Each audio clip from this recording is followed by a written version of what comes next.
بسم اللہ الرحمن الرحیم۔ السلام علیکم ورحمۃ اللہ وبرکاتہ۔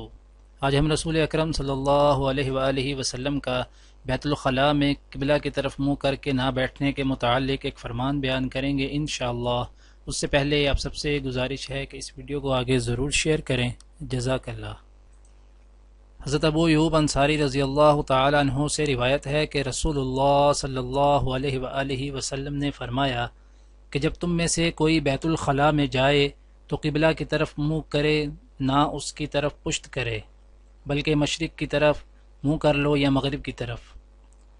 حضرت ابو ایوب انصاری رضی اللہ تعالی عنہ سے روایت ہے کہ رسول اللہ صلی اللہ علیہ وآلہ وسلم نے فرمایا کہ جب تم میں سے کوئی بیت الخلاء میں جائے تو قبلہ کی طرف منہ کرے، نہ اس کی طرف پشت کرے، بلکہ مشرق کی طرف منہ کر لو یا مغرب کی طرف۔